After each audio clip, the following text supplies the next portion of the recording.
키포인트 첫 번째 시간입니다. 단기 금융시장과 장기 금융시장의 비교 차이점 한번 살펴보도록 하겠습니다. 자, 가장 기본적인 게 뭐냐? 예. 그럼 단기 금융시장과 장기 금융시장을 어떻게 구별하느냐? 요거 시험 문제 자주 나오죠. 예. 만기, 거래되는 금융상품이 만기가 1년 미만 단기 금융시장, 1년 이상 장기 금융시장 이렇게 구별을 합니다. 또 시험 지문에는 단기 금융시장을 자금시장이다. 장기 금융시장을 자본시장이다 라고 하는 표현도 종종 등장을 하고 있다는 점 유의를 해 주시기 바랍니다. 자, 단기 금융시장은 만기가 짧기 때문에 거래 규모가 대규모다. 그죠? 유동성도 굉장히 높다. 그렇기 때문에 가격 변동폭, 만기가 짧기 때문에 가격 변동폭 자체는 크지가 않습니다. 금리 당연히 낮겠죠. 자, 이렇게 구별을 해 놓으신 다음에 이제 장기 금융시장과 비교를 해 보시게 되면 장기 금융시장의 거래 규모가 소규모입니다. 유동성 당연히 낮습니다. 만기가 기니까. 가격 변동폭은 채권에서도 여러분들 보실 수 있겠지만 만기가 길면 길수록 금리 변동에 따른 가격 변동 폭은 커집니다. 그죠? 그 다음에 금리 수준, 만기가 기니까 그만큼 만기에 따른 프리미엄을 더 요구를 하게 되겠죠. 그래서 수익률은 더 높은 것이 장기 금융시장의 특징입니다. 자, 주요 상품. 자, 얘가 이제 시험 문제 자주 출제가 이제 되는 부분이죠. 단기 금융시장에서 거래되는 대표적인 상품, 콜, 기업보험, CP, RP, 표지, 통화안정증권, 전자단기 사채가 있습니다. 이걸 다 외우자니 머리가 아픕니다. 좋아요. 이거 다 안 외우셔도 됩니다. 웬만한 상품은 다 단기 금융시장에서 거래되는 상품이다. 단 세 가지 뭡니까? 주식, 채권, 자산, 유동화증권. 이 세 가지는 장기 금융시장에서 거래되는 대표적인 상품이다. 얘를 제외한 나머지는 다 단기 이렇게 여러분께서 생각을 해주시면 되겠습니다. 시험 문제는 자 1년 미만 그 다음에 유동성과 가격 변동폭 요거를 묶어서 장기, 단기 금융시장을 비교하는 문제. 그 다음에 주요 금융상품, 거래되는 금융상품이 무엇이냐. 크게 세 가지가 시험 문제 자주 출제가 된다는 점 기억을 해 두시고 함정을 찾아라 살펴보겠습니다. 첫 번째, 단기 금융상품은 유동성이 높다고 했죠. 예, 만기가 짧으니까 금리 변동 시에, 만기가 짧으니까 금리 변동 시에 가격 변동 폭은 만기가 짧으니까 만기가 긴 장기 금융상품보다 더 적어야지 맞죠. 자, 이런 식으로 시험 문제에 출제가 됩니다. 여러분들 기억을 해 두시고요. 두 번째, 단기 금융시장에서는 통화안정증권 거래됩니다. 맞죠? 자산유동화증권은 단기 금융시장 상품이 아니라 장기 금융시장 상품. 뭐뭐가 또 있었죠? 주식, 채권과 자산유동화증권을 묶어서 여러분께서 함께 기억을 해 주시기 바랍니다. 키포인트 두 번째 시간입니다. 단기 금융시장에서 거래되는 주요 금융상품들 살펴보도록 하겠습니다. 자, 첫 번째 콜입니다. 콜. 자, 콜은 여러분께서 기억을 해 두셔야 될 게 뭐냐면 금융기관들 상호간에, 즉 금융기관들끼리 일시적으로 여유자금이나 일시적으로 부족자금을 서로 빌려주고 빌리는 자금시장이다. 이렇게 보시면 될 것 같습니다. 그래서 키워드는 금융기관들끼리 거래를 한다. 그래서 뭐 금융기관들끼리 거래하는데 담보 거래 안 하겠죠. 무담보 거래가 거의 대부분이고요. 일시적인 여유 부족자금이기 때문에 만기가 익일물 거래가 거의 대부분입니다. 익일이라고 하는 것은 다음 날이죠. 그러니까 만기 1일물 거래가 거의 대부분이다. 자, 키워드 금융기관이라는 거 여러분께서 기억을 해 두시고요. 두 번째, 환매 조건부 채권이다. 채권을 매매하는 거래인데 환매해 달라고 하면 환매해 줄게 라고 하는 조건을 붙여서 거래를 하는 매매 방식을 우리가 RP, 환매 조건부 채권 매매다. 이렇게 얘기를 합니다. 그래서 채권을 보유하고 있는 사람은요, 다시 되살 거잖아요. 되살 것을 약속을 하고 샀기 때문에 채권 매각에 따른 자본 손실 위험 없습니다. 채권을 사는 사람은요, 금리가 어떻게 변하든 며칠 뒤에 채권을 판 사람이 무조건 사주기로 되어 있지 않습니까? 거의 뭐 고정금리죠. 그래서 채권을 가지고 있어도 위험이 없다. 이렇게 보시면 되겠습니다. 채권 매매이기 때문에 당연히 예금자 보호에는 해당되질 않습니다.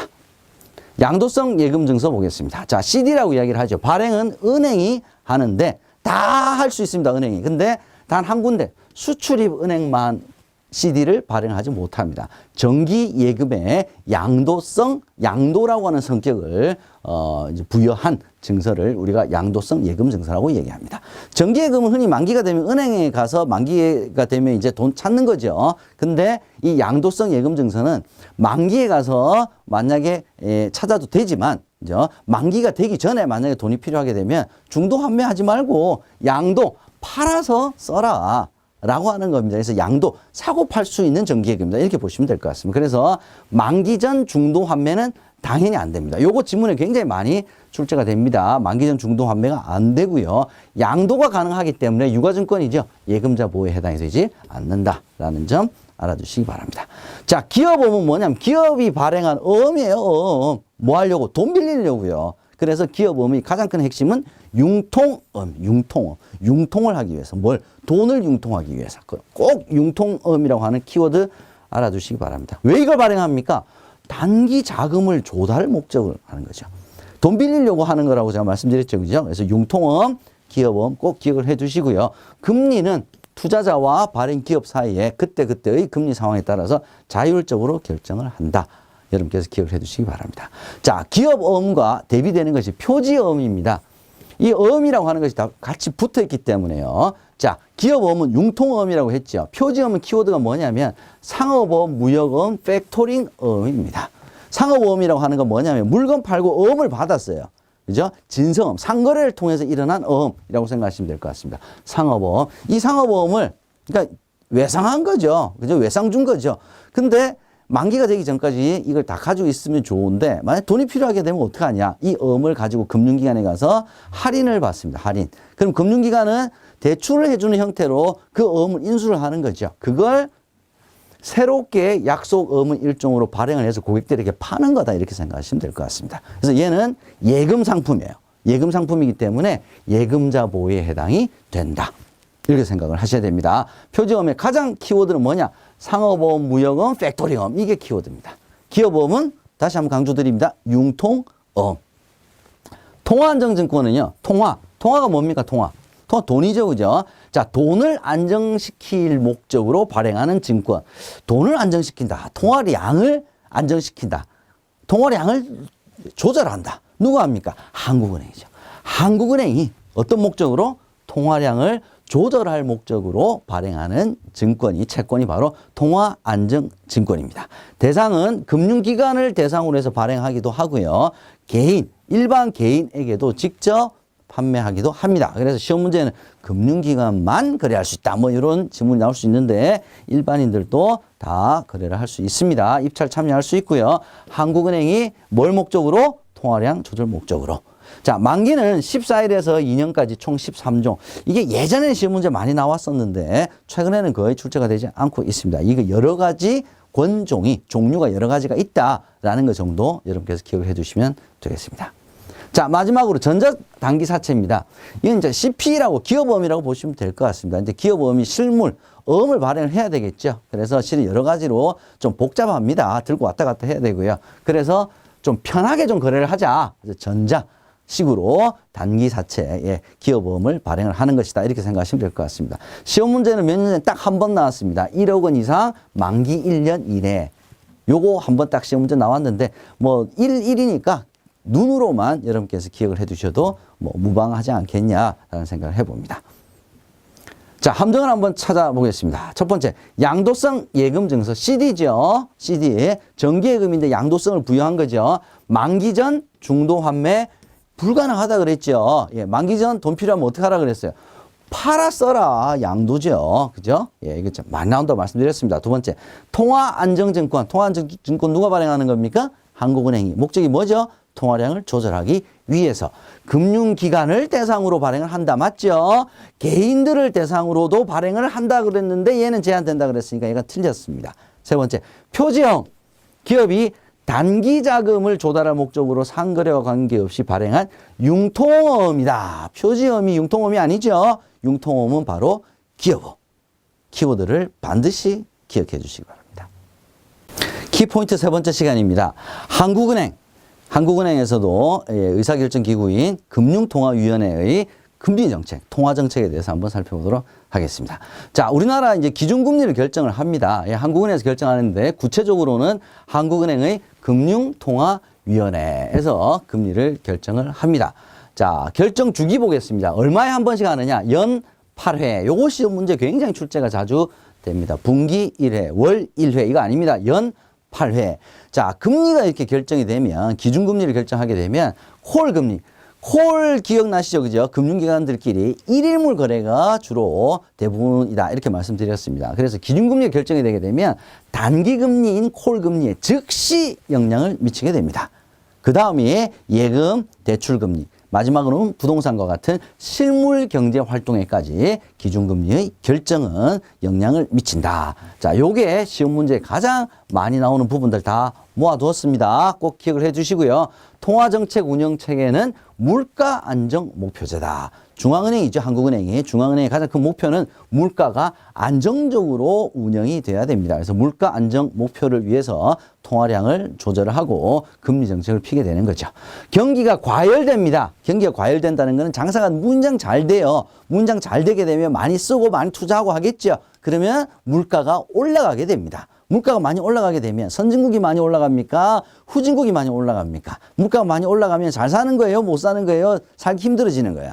그죠? 그래서 이렇게 생각하시면 물가가 경기 과열이 돼서 물가가 많이 오르면 이거 안 좋은 거죠. 이걸 좀 억제를 해야 되겠다. 그랬을 때는 어떻게 하냐. 남의 돈 빌려서 투자하지 마. 금리를 올려버립니다. 금리 인상. 좀 억제를 하는 거죠. 투자, 인플레이션다 억제를 하는 겁니다. 반대로 경기가 침체가 돼요. 경기가 침체가 되면 투자 안 하죠. 쓰지도 않죠. 이럴 때는 남의 돈 빌려서라도 좀 써. 근데 이자가 20%야. 그러면 여러분 같으면 쓰시겠어요? 남의 돈 빌려서 돈 써라고. 만약에 그렇게 하기 위해서는 금리를 낮춰줘야죠. 이자 거의 안 받을게. 써. 왜? 그래야 침체된 경기가 올라가겠죠. 그죠? 예, 이렇게 여러분들 구별을 해 두시면 되겠습니다. 자, 우리 이제 금리의 종류 중에 실질금리, 명목금리. 기준이 뭡니까? 물가 상승률을 고려했냐? 하지 않았냐. 그래서 명목금리에다가 물가 상승률을 빼준 게 바로 실질금리다. 자, 요것도 시험 문제 굉장히 자주 출제가 됩니다. 반대로 실질금리 마이너스 물가 상승률을 한 게 명목금리다. 뭐 이렇게 지문으로 바꿔서 나올 수도 있습니다. 기억을 해 주시고요. 실효금리라고 하는 것은 뭡니까? 뭐 금리라고 하는 것이 뭐 표면적으로 여러 가지 뭐 똑같이 뭐 3%다라고 하지만 과세 비과세 있을 수 있죠. 그죠? 그다음 달리냐 복리냐 이자 계산 방법에 따라서 틀리죠. 그래서 실질적으로 이 상품이 금리가 높냐 이 상품이 금리가 더 높냐를 비교를 하기 위해서는 이것저것 다 떼고 실질적으로 내가 받을 수 있는 금리 이걸 우리가 실효금리라고 얘기를 하죠. 그래서 금리 수준을 비교를 할 때는 반드시 실효금리로 해야 된다라는 것까지 여러분들 알아두시면 되겠습니다. 함정을 찾아라 살펴보겠습니다. 한국은행은 분기별 1회 기준금리를 결정한다. 제가 분기 1회, 반기 1회, 월 1회 다 아니라 그랬죠. 자, 몇 번 합니까? 연 8회 기억을 해 두시고요. 명목금리는 실질금리에서 물가 상승률을 제외한 금리가 아니죠. 이거 반대로 됐죠. 실질금리는 명목금리에서 물가 상승률을 제외한 금리입니다. 그래서 물가 상승률이 만약에 굉장히 높다 그랬을 때는 이 실질금리가 마이너스가 될 수도 있습니다. 세 번째, 정기예금에서 이자 계산을 복리로 하게 되면 복리가 뭡니까? 원금의 이자가 더 얹어진다는 거죠. 그죠? 그래서 그 다음 해에 이자 계산할 때는 원금 플러스 지난해 붙은 이자까지를 원금으로 본다는 거죠. 그래서 원금이 점점 늘어나요. 그래서 원금에 대한 이자가 매년 동일하게 늘어나는 것이 아닙니다. 왜? 원금이 자꾸 달라지죠. 커지는 거죠. 그죠? 그래서 월 복리가 가장 이자를 많이 받고요. 그 다음 6개월 복리, 연복리, 달리의 순서다. 기억해 두시기 바랍니다. 키포인트 네 번째 시간 주요 수신상품, 예금 상품들이죠. 한번 살펴보도록 하겠습니다. 자, 입출금이 자유로운 상품, 흔히 요구불 예금이다. 언제든지 요구를 하겠다는 거죠. 뭘 인출을 요구하는 거죠. 입출금이 자유로운 상품이다. 유동성이 굉장히 높은 상품들이죠. 자, 대표적인 것이 증권사 CMA, MMF는 증권사, 은행 다 팔죠. 자산운용사 다 팔 수 있죠. 예, 요거 우리 실적 배당형 상품 중에 입출금이 자유로운 상품에 해당이 됩니다. MMDA는 은행에서 파는 거죠. 은행에서. 성격이 거의 뭐 대동소이합니다. 자, CMA와 MMF는 단기간 예치, 시장 실세 금리, 그 금리를 최대한 다 받을 수 있는 거죠. 그 다음에 CMA는 이 증권사들이 소액 결제 시스템, 즉 타행 이체 이런 거 다 이제 허용이 되었기 때문에 CMA가 굉장히 인기가 많이 높아졌습니다. MMDA는 은행에서 판다 그랬죠. 그래서 고금리에다가 자유로운 입출금, 이체 결제 기능, 그 다음에 은행에서 취급한다. 그래서 키워드는 은행에서 취급한다. MMDA. 자, 성격은 다 유사한 입출금이 자유로운 요구불 상품이다. 이렇게 기억을 해 주시면 되겠습니다. 실적 배당형 상품 보겠습니다. 금전 신탁. 금전으로, 금전을, 투자자가 자기 금전을 맡기는 겁니다. 즉, 이제 그 금융기관에게 맡기는 거죠. 전문가에게 맡겨서 운용을, 부탁을 하고요. 거기서 나는 수익을 다시 금전으로 되받는 것을 우리가 금전 신탁이라고 얘기를 합니다. 자, 금전 신탁의 가장 큰 이 신탁 상품의 가장 큰 핵심은 신탁이라고 하는 개념은 우리 보험회사의 특별 계정과 비슷합니다. 즉, 우리가 일반 계정이라고 이야기하는 것이 은행에서는 고유 계정이라고 얘기를 합니다. 즉, 고유 계정은 은행이 다 책임지는 거죠. 근데 이 신탁이라는 것 자체가 실은 투자자가 자기 돈을 운용해달라고 맡긴 거죠. 그래서 일반 계정과 분리된 별도의 신탁 개념으로 운영을 한다. 우리 변액보험의 특별계정도 마찬가지죠. 요거 시험 문제 자주 출제가 된다는 점 기억을 해 두시고요. 단기 실적 배당 상품. 우리 조금 전에 봤죠? MMF, CMA가 있었습니다. MMF는 환매 수수료가 없습니다. 머니 마켓 펀드인데 환매 수수료가 없죠. 요금을 예금인데 환매 수수료가 있으면 넣었다 뺐다 자유롭게 못하겠죠. 예. 변액보험, 수익증권과 유사한 구조를 가지고 있는 생명보험회사의 실적배당형 상품이 되겠습니다. 자, 집합투자기구는 우리가 흔히 펀드라고 생각을 하시면 되겠습니다. 두 가지가 있죠. 투자신탁, 투자회사. 우리 흔히 이야기하는 수익증권, 일반 펀드를 투자신탁이라고 이야기를 하고요. 뮤추얼 펀드. 펀드 자체가 회사의 구조죠, 회사. 그래서 주주가 되는 뮤추얼 펀드. 이 비교 내용 교재에 표로 딱 나와 있습니다. 여러분들 기억을 해 두시고요. 시험 문제는 ETF와 인덱스 펀드가 많이 나옵니다. 자, 인덱스 펀드는 뭡니까?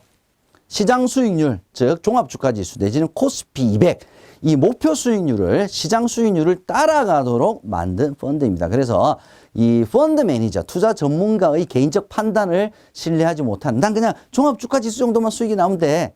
그죠? 예, 요런 목표로 해서 구성되는 것이 인덱스 펀드입니다. 근데 이 인덱스 펀드가 펀드죠. 그래서 이 처음에 가입을 할 때, 환매할 때, 막 이틀, 사흘씩 걸려요. 돈 찾으려고 그러면 어떨 때는 막 5일, 6일씩 걸릴 수도 있습니다. 그래서 야, 이거 너무 불편한데? 이 인덱스 펀드를 주식처럼 거래할 수 있도록 하자. 주식은 하루에도 수십 번씩 사고 팔 수 있죠. 그게 바로 ETF입니다. 그래서 운용의 목표는 ETF나 상장지수 집합투자기구인 ETF나 인덱스 펀드나 목표는 똑같습니다. 이게 펀드냐? 주식처럼 자유롭게 거래할 수 있도록 만든 것이냐? ETF, 인덱스 펀드 기억을 해 주시기 바랍니다. 자, 리츠. 리츠는 우리가 흔히 부동산 투자 신탁이라고 이야기합니다.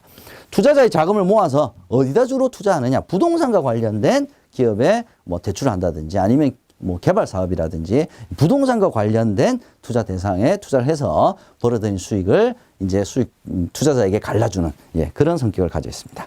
이 부동산 투자 신탁과 관련돼서 시험 문제 자주 출제되는 게 이거 원금이 보장되는 거야 라는 질문이 자주 나옵니다. 아니죠. 펀드입니다. 펀드 실적 배당형이죠. 원금 손실 가능성 있다. 그게 바로 부동산 투자 신탁이다. 부동산 투자 신탁을 뭐라고 이야기하느냐? 리츠라고 얘기를 한다까지 기억을 해 주셔야 되겠습니다. 함정을 찾아보겠습니다. 나오네요. 부동산 투자 신탁. 리츠는 원금이 보장되는 상품이 아닌 실적 배당형 상품입니다. 두 번째, 생명보험회사는 투자 신탁 상품, 수익증권 판매할 수가 없다가 아니죠. 생명보험회사 다 팔 수 있습니다. 은행에서 보험상품 팔듯이 생명보험회사, 자사운용회사, 증권사, 은행 다 팔 수 있습니다. 세 번째, 입출금이 자유로운 유동성 상품, 요금을 예금이죠. 은행에서만 판매가 가능한 것이 아니죠. 대표적인 은행에서 팔지 않는 것 입출금이 자유로운 상품 뭐가 있습니까? CMA 있잖아요. 그죠? 그 다음에 상호저축은행, 뭐 이런 데서도 다 요금을 예금, 즉 입출금이 자유로운 유동성 상품을 판매하고 있습니다. 키포인트 5번째 시간입니다. 기업 공개와 증자에 대해서 한번 살펴보도록 하겠습니다. 자, 기업 공개라고 하는 것은 뭐 기업 내용 자체를 오픈한다는 뜻이겠죠. 왜? 주식회사 체제를 본격적으로 갖추기 위해서 그렇습니다. 뭐 같은 모양은 같은 주식회사라 그래도 처음에 회사를 만들었을 때는 몇몇 아는 사람들, 지인, 그래서 소규모, 그러니까 불투명하죠. 실은 이런 체제가 거의 대부분입니다. 그래서 이 기업 공개라고 하는 것은 어떻게 보면 본격적으로 주식회사의 내용을 오픈을 하고 또 하나는 뭐냐면 소액 투자자를 많이 확보를 하는 겁니다. 그래서 집중을 완화를 시키는 겁니다. 즉 주주가 이제 대주주가 의사를 이제 결정을 할 때 뭐 통제를 한다거나 아니면 제어를 한다거나 참여를 할 수 있죠. 이제 이런 사람들을 많이 확보를 하게 되면 투명성이 더 높아진다. 이렇게 판단하는 거죠. 투명성이 높아진다는 건 뭐냐면 본격적으로 외부 투자자로부터 투자를 받을 만한 회사의 체계를 갖췄다. 이렇게 판단한다는 겁니다. 그래서 기업 공개는 시험 문제에 굉장히 많이 나오는 게 기업 단위, 기업 자체를 오픈하는 거니까 기업 단위겠죠. 상장은 거래소에서 주식이 거래를 될 수 있도록 만들어주는 겁니다. 그랬을 때는 증권 종목별로 이루어진다. 즉, 뭐 보통주, 우선주 여러 가지가 있었죠. 증권 종목별로 이루어지는 반면에 기업 공개는 기업 단위로 이루어진다. 소유 집중을 완화, 분산하기 위해서 이루어지는 것이 기업 공개다. 그래서 주식 발행에 실은 연관이 되어 있고요. 채권 발행과는 전혀 상관이 없는 것이 기업 공개입니다. 그래서 기업 공개를 하기 위해서 즉 구주 매출 가지고 있는 대주주가 기존에 가지고 있던 구주 기존에 발행되어 있던 주식을 팔아서 소액 투자자를 많이 모을 수도 있고요. 아니면 보통 일반적으로는 신주를 발행을 합니다. 이 발행된 신주는 거래소에 상장되지 않아도 반드시 상장돼야 되는 것은 아닙니다. 방법은 신주 공모, 구주 매출 이 두 가지 방법이 있습니다. 증자는 자본금을 늘리는 겁니다. 자본금을 주식회사가 늘리기 위해서는 반드시 주식을 발행을 해야 되겠죠. 두 가지 방법이 있습니다. 첫 번째는 유상증자, 두 번째는 무상증자. 유상과 무상의 뜻은 여러분들 잘 아시겠죠. 유상, 돈을 내고 주식을 산다는 뜻입니다. 그래서 자본금 당연히 많아지고요. 실질적으로 돈이 들어오기 때문에 실질 재산도 많아집니다. 가장 대표적인 유상증자 방법은 주주 배정. 기존 주주들에게 보유한 그 지분의 그 비율만큼을 신주를 인수를 할 수 있도록 하는 것이 주주 배정입니다. 제3자 배정, 뭐 특정인에게 할 수도 있고 직접 공모할 수도 있고 일반 공모 인터넷을 통해서도 할 수가 있습니다. 무상증자라고 하는 것은 뭐냐면 돈 안 받고 하는 거예요. 그러니까 예를 들어서 기업이 잉여금을 많이 가지고 있다. 그럼 이걸로 주식 발행해서 사는 거예요. 그러고 갈라줍니다. 누구에게요? 기존 주주들에게 무상으로 갈라줍니다. 그래서 실질적으로 재무제표상의 자본금은 늘어나지만 돈이 안 들어와요. 그래서 실질 재산에는 변동이 없습니다. 요거 표현 많이 나옵니다. 주식 배당. 배당을 주식으로 하는 겁니다. 배당을 주식으로 한다는 소리는 무엇이냐? 배당 돈 받는 대신에 주식으로 무상으로 받는 거죠. 그래서 무상증자의 가장 대표적인 방법은 주식 배당이다. 얘는 유상증자의 한 형태가 아니라 무상증자의 한 형태다라는 거 여러분께서 꼭 알아두시기 바랍니다. 감자, 얘는 증자의 반대말이죠. 예, 증자는 자본금 늘리는 거예요. 감자는 자본금을 줄이는 겁니다. 너무 손실이 많이 났어요. 그래서 자본금이 10억 원인데 손실이 9억입니다.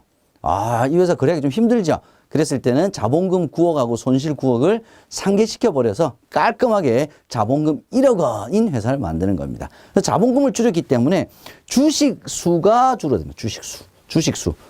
액면가 줄어드는 거 아닙니다. 자본금도 줄어들겠죠. 예, 누적된 부실 해소를 위해서 실시하는 것이 감자다. 이렇게 보시면 되겠습니다. 자사주 매입이라고 하는 것은 뭐냐면 배당해야 될 자금이 있겠죠. 이익이 많이 났을 때 이 배당금을 재원으로 시중에 거래가 되고 있는 유통되고 있는 자기 회사 주식을 자기가 사는 겁니다. 자기가 가지고 있는 거예요. 그러면 실제 유통되는 주식 수가 줄어드는 효과가 있겠죠. 그리고 많이 샀으니까 매도 물량을 많이 사버렸으니까 실은 매도가 줄어들면 주가는 어떻게 되겠습니까? 올라가는 유통 주식 수가 줄어들고 주당 가치는 올라가는 효과가 나타나는 것이 바로 자사주 매입입니다. 그래서 얘는 좀 인위적으로 주가를 건드릴 수 있는 소지가 있기 때문에 한도 엄격히 제한하고 있다까지 여러분 기억을 해두시면 되겠습니다. 함정을 찾아라 살펴보겠습니다.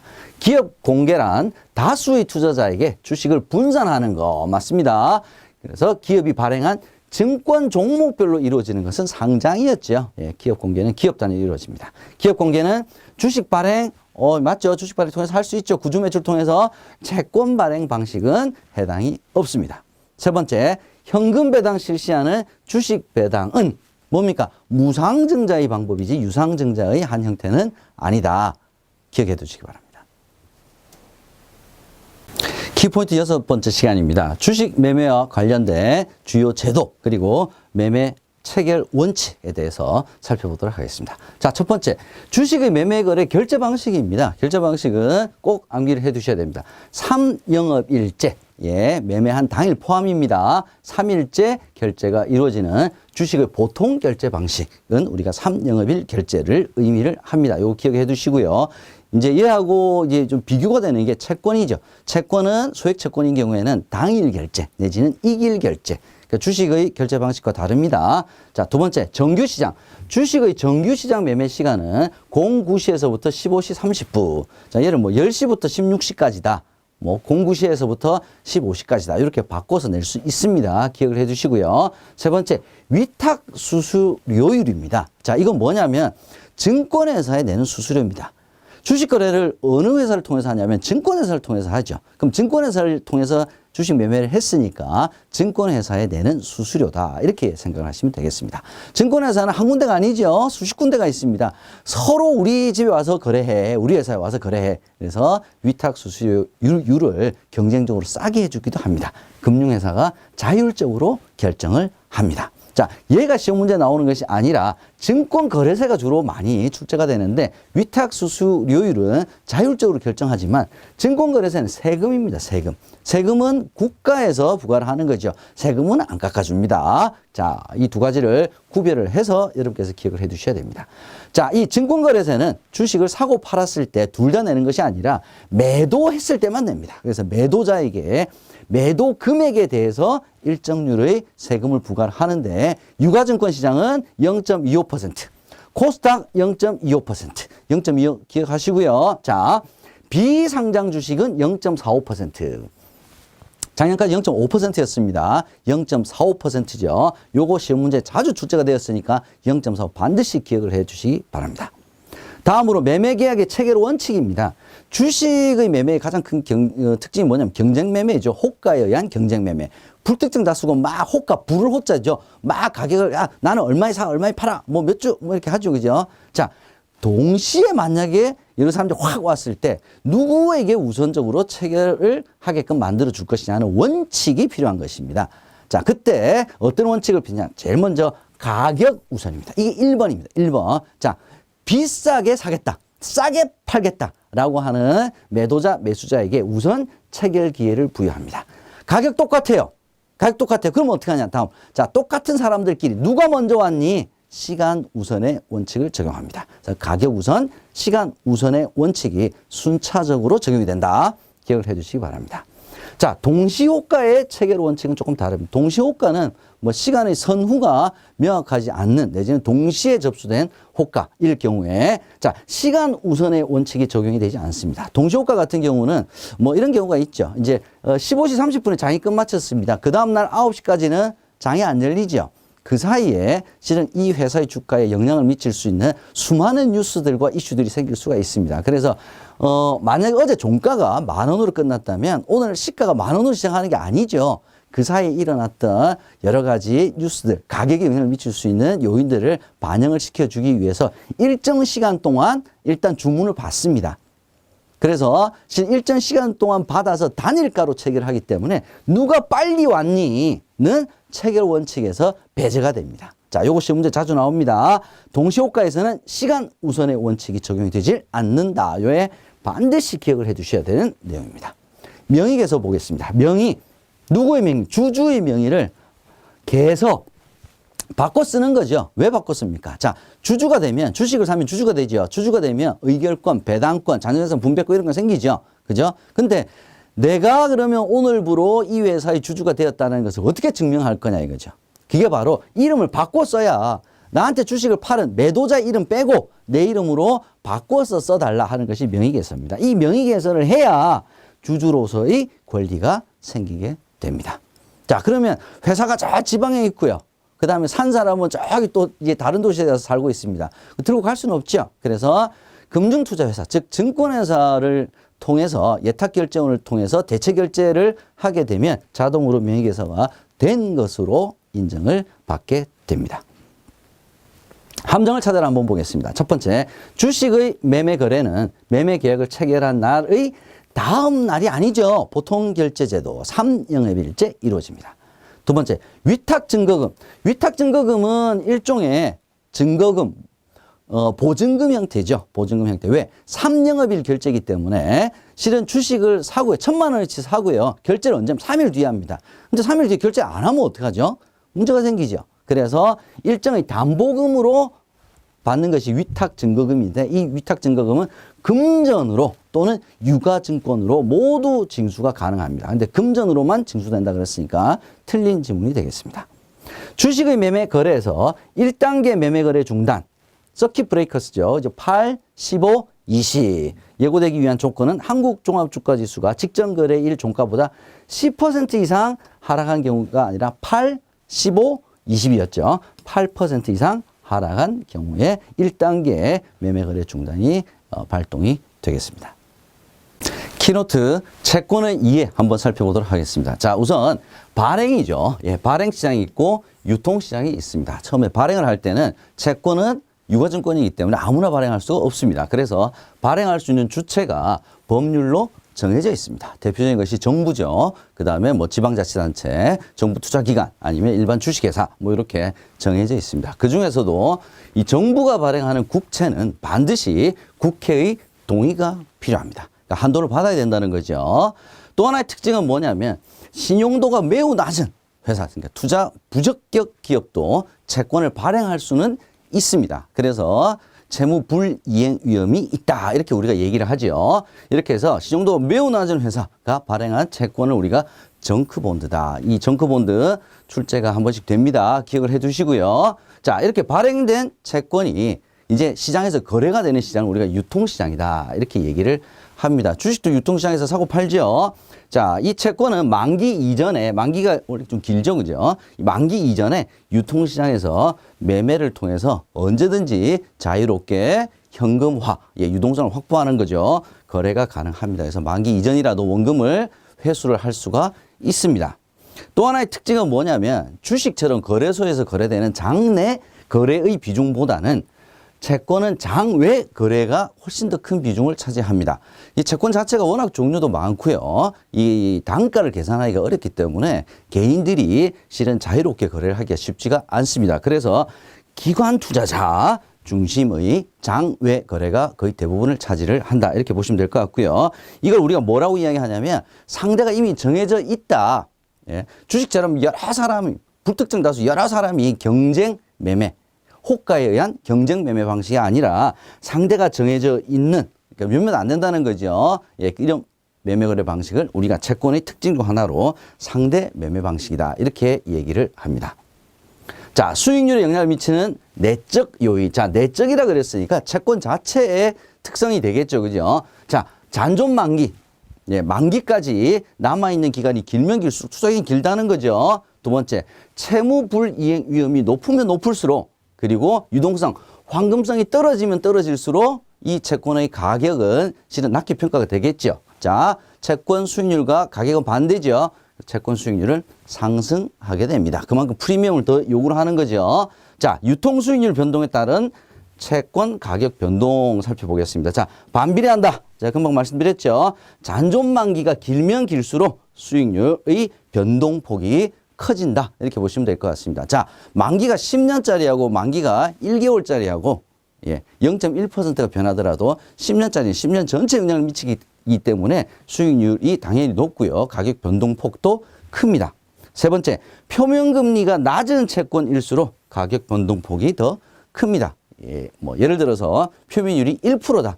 1%에 0.5%가 변했다 그러면 전체 가격 50%가 변한 거죠. 근데 표면율이 10%다. 10%에 0.5가 변했다는 것은 실은 전체 가격에 미치는 영향 자체가 크지 않기 때문에 자, 요 유통 수익률 변동에 따른 채권 가격 변동 여러분께서 기억을 해 두시기 바랍니다.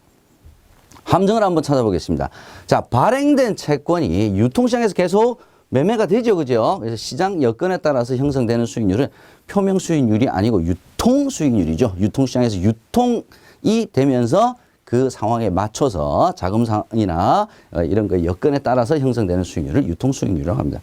표면 수익률 아니죠. 자, 두 번째. 채권과 주식은 기업에서 증권 소유자의 지위가 다르죠. 채권은 채권자고 주식은 주주가 되겠죠. 세 번째. 후순위채. 자, 후순위채가 뭡니까? 채권은 채권인데 일반 채권 만약에 회사가 부도가 났을 때 자녀재산 분배 일반 채권 다 해주고도 남으면 해줄게. 이런 거죠. 그래서 변제 순위는 채권보다는 후에 있죠. 그래서 후순위죠. 주식보다는 선순위죠. 어떤 형태로든 주식은 채권에 비해서 후순위입니다. 네 번째 보겠습니다. 잔존 만기가 짧으면 짧을수록 투자기간이 짧다는 거죠. 유통 수익률 변동에 따른 채권 가격 변동률은 축소가 되겠죠. 잔존 만기가 길어야 확대가 됩니다. 키포인트 7번째 시간입니다. 개인소득 종류별 과세 형태에 대해서 한번 살펴보도록 하겠습니다. 우리 개인소득세 같은 경우에는 총 8가지 열거주의로 과세를 합니다. 자, 이 8가지가 이자, 배당, 사업, 근로, 연금, 기타, 퇴직, 양도소득인데 이 중에서 6가지 이자 소득에서부터 기타 소득까지는 종합과세합니다. 자, 제일 쉬운 문제 많이 나온 거 이거죠. 퇴직소득과 양도소득은 분류과세를 합니다. 왜 분류과세합니까? 퇴직소득, 양도소득은 그 해에 원인이 되어서 소득이 다 발생한 게 아니죠. 퇴직 30년간 일해서 그 해에 딱 한 번에, 그 해 한 번에 모든 소득이 다 발생하니까 얘를 종합과세하는 데는 문제가 있는 거죠. 양도세도 마찬가지입니다. 부동산 30년 보유하고 있었어요. 그죠? 자, 이런 이유 때문에 퇴직소득과 양도소득은 분류과세를 합니다. 종합과세를 하는 이자소득과 배당소득은 유형별 포괄주의로 과세를 합니다. 자, 왜 유형별 포괄주의로 과세를 하느냐? 새로운 금융상품들이 자꾸 나오다 보니까 얘가 이자 같기도 하고 배당 같기도 하고 좀 성격이 모호한 것들이 많이 발생하게 되죠. 그래서 유형이 비슷하면 다 이자 배당 소득을 보겠다라고 하는 것이 유형별 포괄주의 과세 형태입니다. 이자 소득과 배당 소득은 2천만 원, 합이 2천만 원 이하일 경우에는 분리 과세로 끝나는 거죠. 2천만 원 이상이 되게 되면요. 다른 소득과 합쳐서 종합 과세를 한다. 기억을 해 두시기 바랍니다. 자, 개인소득 열거주의 말씀드렸죠. 법인세인 경우에는 순자산 증가설. 법인인 경우에는 보험 차익 아무리 비과세 받더라도 순자산이 증가했다면 저축성 보험도 다 법인세로 과세합니다. 상속증여세 완전 포괄주의 과세. 순자산 증가설과 비슷한 개념이죠. 여러분들께서 기억을 해 두시기 바랍니다. 최근에는 이 1장에서 이 세금과 관련된 문제가 많이 출제가 되고 있습니다. 그래서 비중이 높아진 만큼 더 관심을 기울여 주시고요. 함정을 찾아라 살펴보겠습니다. 상속증여, 완전 포괄주의죠. 순자산 증가설에 의해 과세를 하는 것은 법인세죠. 자, 두 번째, 퇴직소득은 종합소득에 합산하지 않고 분류 과세를 합니다. 세 번째, 증여세는 과세 표준이 30억 원을 초과한 경우에는 최고 세율 50% 세율이 적용이 됩니다. 세율을 물어보는 문제도 종종 출제가 되고 있으니까 최저 세율, 최고 세율은 여러분께서 눈여겨 봐주시기 바랍니다. 키포인트 8번째, 금융소득 종합과세에 대해서 살펴보도록 하겠습니다. 자, 금융소득 종합과세의 대상은, 금융소득은 바로 이자소득 플러스 배당소득이죠. 이 두 소득이 합친 금액이 2천만 원 이하냐 이상이냐에 따라서 금융소득 종합과세에 해당이 되냐 안 되냐 기준이 됩니다. 자, 종합과세 여부는 얘도 뭐 시험 문제 지문으로 자주 출제가 되죠. 개인별 연간 금융소득의 합계액입니다. 개인별로 한다는 거죠. 부부 합산 아닙니다. 처음 시작할 때는 부부 합산이었는데 바뀌었어요. 위헌이라 그래가지고 개인별 연간 소득의 합계액으로 합니다. 기준금액 2천만 원, 2천만 원 이하일 경우에는 분리과세 됩니다. 앞서서도 제가 말씀드렸죠. 앞선 키포인트에서 말씀드렸습니다. 자, 2천만 원 이하일 경우에는 분리과세가 될 때 14% 금융기관이 원천징수로 납세 의무는 끝이 납니다. 2천만 원을 초과하게 되면 다른 사업소득, 근로소득과 다 합쳐진다 그랬죠. 합쳐서 종합적으로 과세를 합니다. 그게 금융소득 종합과세죠. 그래서 개인소득 세율 6에서 42% 7단계 각 소득 합산한 금액을 기준으로 해서 적용을 한다라고 하는 것이 금융소득 종합과세에 대한 전반적인 내용이 되겠습니다. 함정을 찾아라 보겠습니다. 자, 종합소득 금액이 1,000만 원일 경우에 산출세액은 140만 원. 자, 종합소득 금액이 1,000만 원일 경우에는 세율이 6%죠, 6%. 그러니까 60만 원이죠. 그러면 금융소득이 1,000만 원일 경우에는 14% 분리과세 한다 그랬죠. 그래서 금융소득이 1,000만 원일 경우에는 140만 원이 맞는 지문이 되겠네요. 두 번째, 금융소득 중 비과세, 분리과세 소득을 포함하지 않은 금융소득이 2천만 원을 초과할 때 전체가 종합과세 대상이 됩니다. 비과세, 분리과세 소득 빼고 2천만 원입니다. 세 번째, 금융소득 종합과세가 적용되는 기준금액은 부부소득 합산이 아니라 개인별이다라는 점 여러분 다시 한번 상기시켜 주시기 바랍니다.